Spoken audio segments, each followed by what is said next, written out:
Thanks, first of all, to Peggy for inviting me here.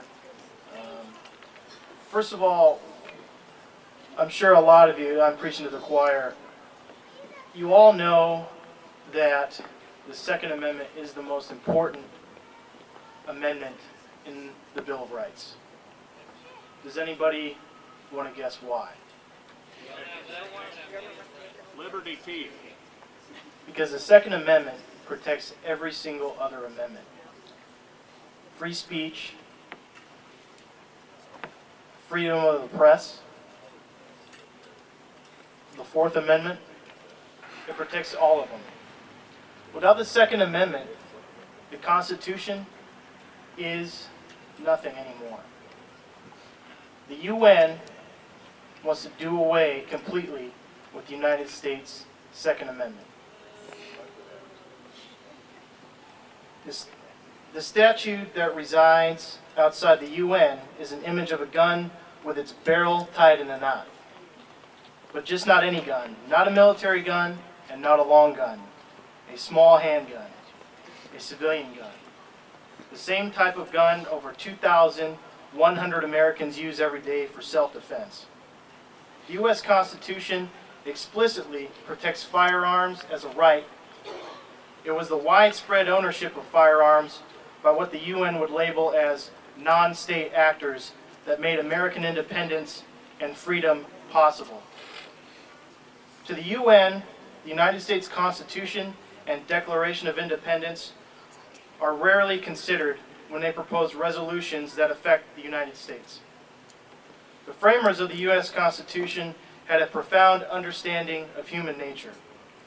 They knew that even the best of us could not be trusted with unlimited and unchecked power. So they designed a government with checks and balances, so it would be difficult for people to gain and abuse power. The United Nations embodies none of those checks and balances, and it recognizes no power greater than itself. There you go. The UN recognizes no God or impediments or restrictions on its own power. Our opponents would say and claim that we are vicious warmongers, when precisely the opposite is true. We seek peace. For a peaceful nation, it is one where citizens enjoy the civil right of self-defense and the right to bear arms. Tyrants and corrupt governments throughout history have made civilian disarmament a priority.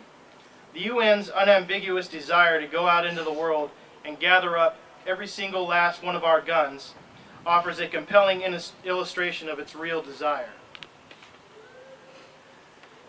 As a director of special projects for the Second Amendment Foundation and the executive director of the International Association for the Protection of Civilian Arms Rights, I know all too well the plans of the UN to take away every single one of our guns.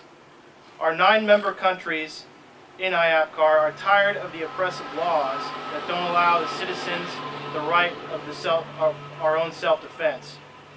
The UN is hell-bent on taking this human right away for everyone. Yet the potential dangers from the most massive transfer of power in history rarely gain attention or pushback from our own public officials and their allies in the media. The United Nations has long played the hospitable host for the world's most vicious regimes. The Soviet Union, Red China, Castro's Cuba, the Khmer Rouge Cambodia, Idi Amin's Uganda, Rwanda under the Hutu regime. The list is as lengthy as it is frightening. If we remain in the UN and allow its global gun grab to proceed as planned, we will entrust our future to the mercy of regimes like these. In Stalin's Soviet Union, it was against the law for civilians to own a gun unless you were on a special list of acceptable party members. All of them had to be turned over. Civilian firearm ownership was punishable by death in the USSR.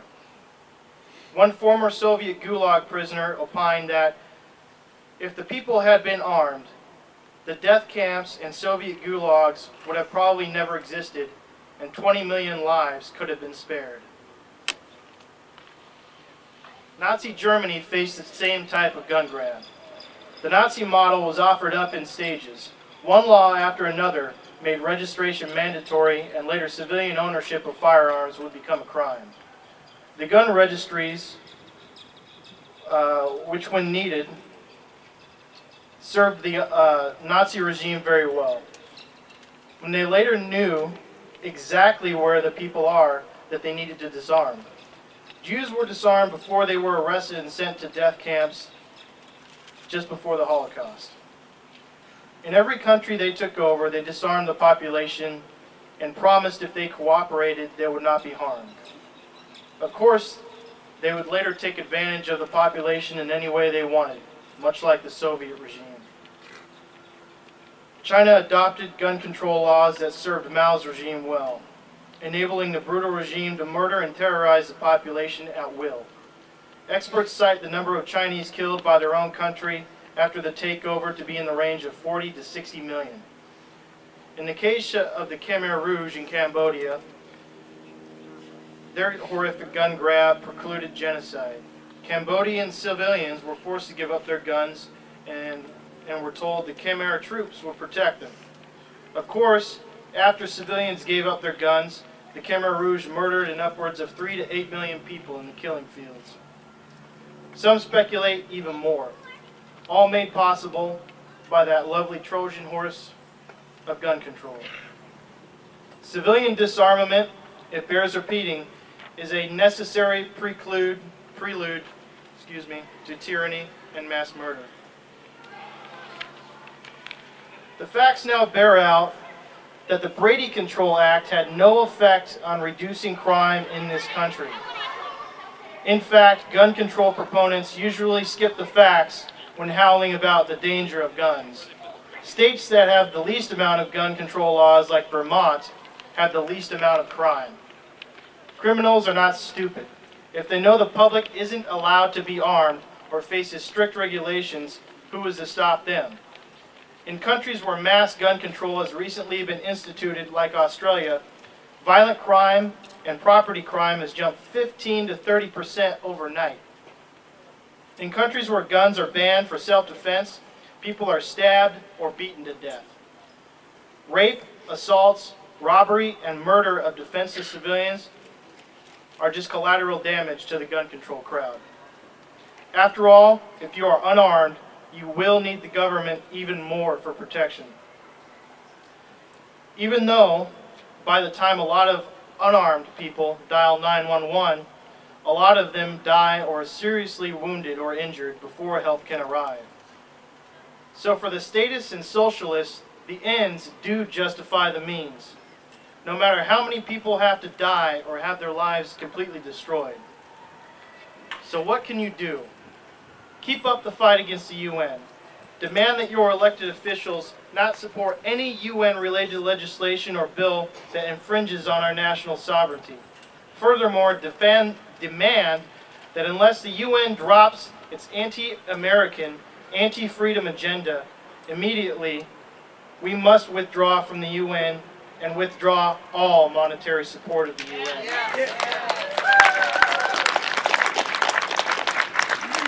Just a little background real quick on our organization.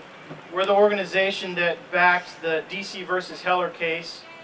Yes. We recently won a landmark decision in McDonald versus Chicago. Yes. And a lot of people first come up to me and they ask me, are you with the NRA? And I say no. They're usually known as the No Rifle Association. Just a little background on the NRA. Lately, it's been frustrating a lot of people in the gun community. They, the day that we had, were going to court for the McDonald case, McDonald versus Chicago, they showed up. They never called. They never emailed or anything. One of their lawyers showed up with an amicus brief and didn't even contact us before that. That's unprofessional. We protect your gun rights in court.